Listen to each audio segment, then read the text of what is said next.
మహారాష్ట్రలో భారీ వర్షాలు బీభత్సం సృష్టిస్తున్నాయి. లోతట్టు జిల్లాలు జలమయమయ్యాయి. కాలనీలు చెరువులను తలపిస్తున్నాయి. మరోవైపు ఎక్కడికక్కడ కొండచర్యలు విరిగిపడుతున్నాయి. గౌషియా చాల్లోని కుర్లా ఏరియాలో ఒక బిల్డింగ్ పై విరిగిపడ్డాయి కొండచర్యలు. రెస్క్యూ సిబ్బంది స్పాట్ కి చేరుకున్నారు. ఈ ప్రమాదంలో రెస్క్యూ చేపట్టగా 2 డెడ్ బాడీలు లభించాయి.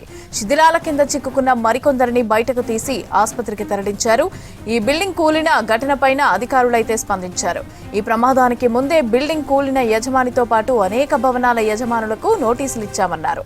కానీ వారు స్పందించలేదన్నారు అధికారులు. నగరంలోని భారీ చెట్లు విరిగిపడుతున్నాయి. ముంబై, తానే, పాల్ఘర్, రాయ్గఢ్లలో అక్కడక్కడ భారీ వర్షాలు కురిసే అవకాశం ఉందని హెచ్చరిస్తూ భారత వాతావరణ శాఖ ఎల్లో అలర్ట్ జారీ చేసింది. గత కొన్ని వారాలుగా ముంబైలో కురుస్తున్న భారీ వర్షాల కారణంగా నగర విమానాశ్రయంలో విమాన రాకపోకలకు అంతరాయం ఏర్పడింది. అంతకుముందు భారీ వర్షం మరియు ప్రతికూల వాతావరణ పరిస్థితుల వల్ల ముంబై నుండి విమానాలను దారి మళ్లించడంతో పాటు అనేక విమానాల దారి మళ్లింపులు, ఆలస్యాలు చోటు చేసుకున్నాయి. ఇక విమానాశ్రయానికి ప్రయాణికులు వచ్చే ముందు విమాన టైమింగ్స్ కూడా ఎప్పటికప్పుడు తనిఖీలు చేసుకోవాలని ప్రయాణికులకు సూచించారు ఎయిర్ సిబ్బంది. మహారాష్ట్రలో భారీ వర్షాలు బీభత్సం సృష్టిస్తున్నాయి. లోతట్టు జిల్లాలు జలమయమయ్యాయి. కాలనీలు చెరువులను తలపిస్తున్నాయి. మరోవైపు ఎక్కడికక్కడ కొండచర్యలు విరిగిపడుతున్నాయి.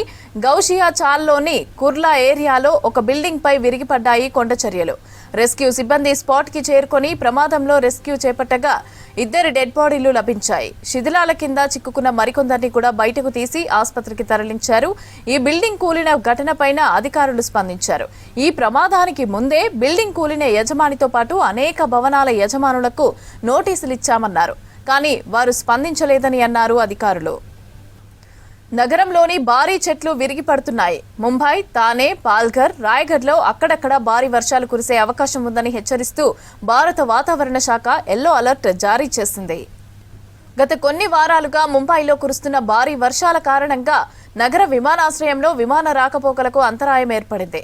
అంతకుముందు భారీ వర్షం మరియు ప్రతికూల వాతావరణ పరిస్థితుల వల్ల ముంబై నుండి విమానాలను దారి మళ్లించడంతో పాటు అనేక విమానాల దారి మళ్లింపులు, ఆలస్యాలు చోటు చేసుకున్నాయి. విమానాశ్రయానికి ప్రయాణికులు వచ్చే ముందు విమాన టైమింగ్స్ ను కూడా ఎప్పటికప్పుడు తనిఖీలు చేసుకోవాలని ప్రయాణికులకు సూచించారు ఎయిర్ సిబ్బంది.